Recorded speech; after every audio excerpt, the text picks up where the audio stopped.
Welcome to today's Explainer, where we're going to dive into a genuinely fascinating and incredibly relevant theme for all of us right now, and that is control. Specifically, we're talking about how we establish guardrails to protect ourselves in an increasingly chaotic world.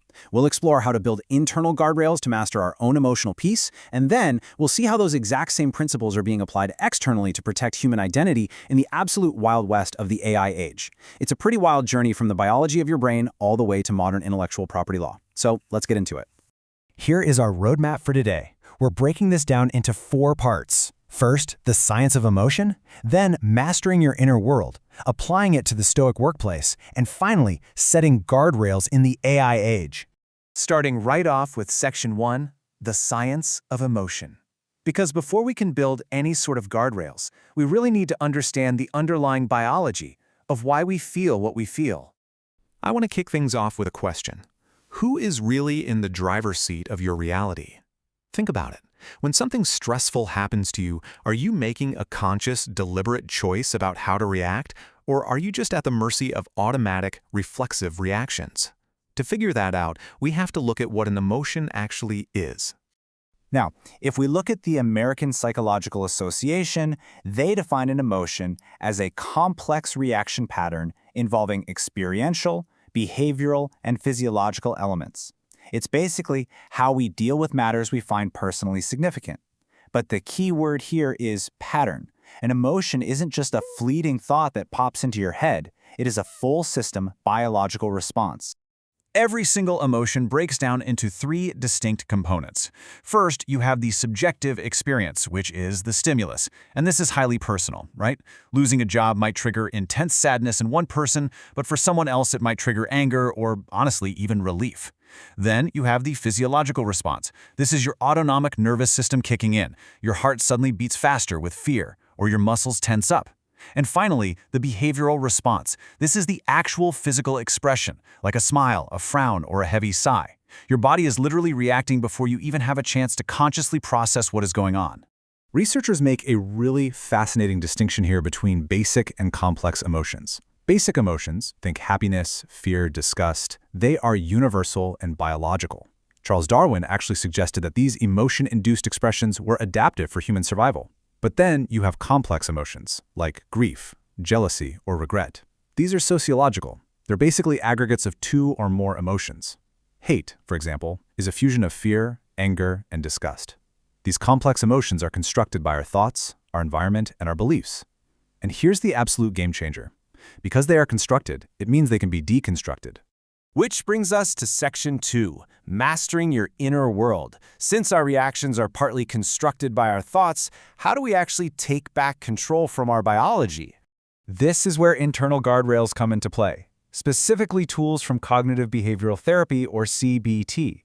Take the feeling thermometer, for example.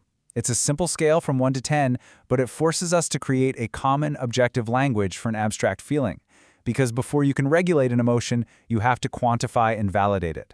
Just saying out loud, "My anxiety is at an 8 today," instantly creates a tiny bit of necessary distance between you and the feeling itself. And this builds into a seriously powerful framework from author Thabot Maris. His emotional equation looks like this.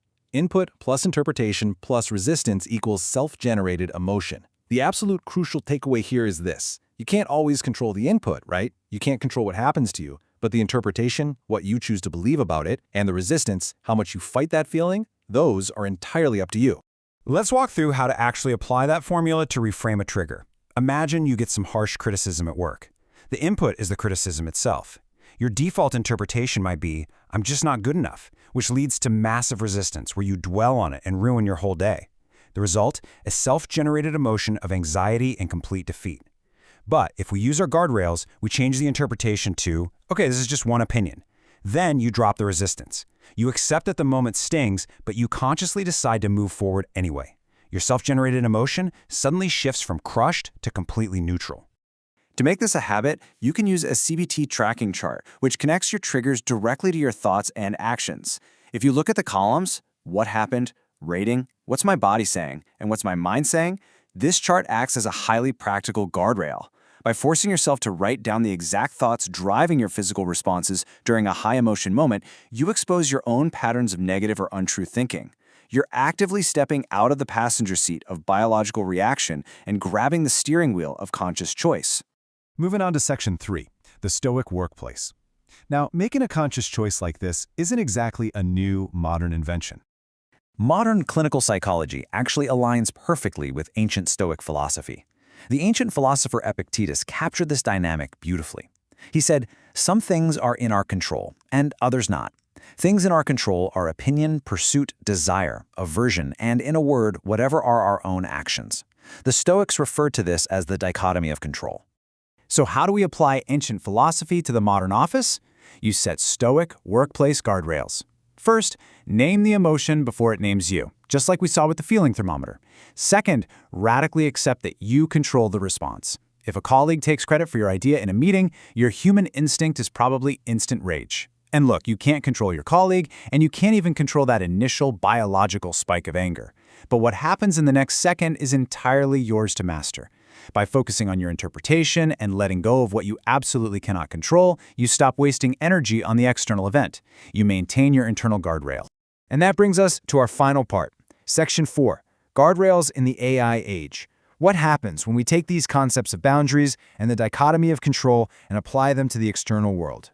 This might be the defining question of our era. How do we protect our identity when the threat isn't an internal feeling, but an external algorithm? If Stoicism teaches us to draw a hard line around what we can control, how on earth do we draw a line around our own voice and our own likeness when modern technology can infinitely replicate them? Well, celebrities are currently on the front lines pioneering these new external guardrails. Recently, Taylor Swift's company filed trademark applications for recordings of her simply saying the words, "Hey, it's Taylor." The goal there isn't to protect a specific song, it's to protect the actual timbre and character of her voice through something called a sound mark. This move exposes a massive legal loophole. Historically, artists relied on traditional copyright, which is great because it protects a specific existing recorded piece of music. But generative AI doesn't just copy an old recording, it mimics an artist's vocal character to generate entirely new, unauthorized content. By seeking an AI-era sound mark, public figures are desperately trying to establish a legal guardrail that basically says, you cannot use the fundamental sound of my identity. And the reason they are rushing to set these guardrails is because the AI threat landscape is expanding at a terrifying scale. The latest generation of AI models has made producing unauthorized impersonations unnervingly easy. We're seeing highly scalable deepfake operations everywhere. Celebrities, and particularly women, are frequently targeted by malicious campaigns using their faces and bodies in non-consensual imagery. It is a profound violation of personal boundaries, and it requires entirely new legal structures to manage. But here's the thing. Establishing these new legal trademarks is actually the ultimate Stoic move. Think about it. You cannot control the rapid advancement of artificial intelligence. You definitely cannot control bad actors on the internet. But you can proactively control your legal boundaries. Just as we use CBT to put a protective framework around our internal thoughts, public figures are using trademark law to put a framework around their external identities. So, from the physiological beating of your heart, to the way you choose to reframe a colleague's criticism, all the way to the legal defense of a pop star's voice against a generative algorithm, it all comes down to defining what is yours to control and rigorously protecting it. So whether it's internally with your emotions or externally in your professional life, I'll leave you with this. What guardrails will you build today?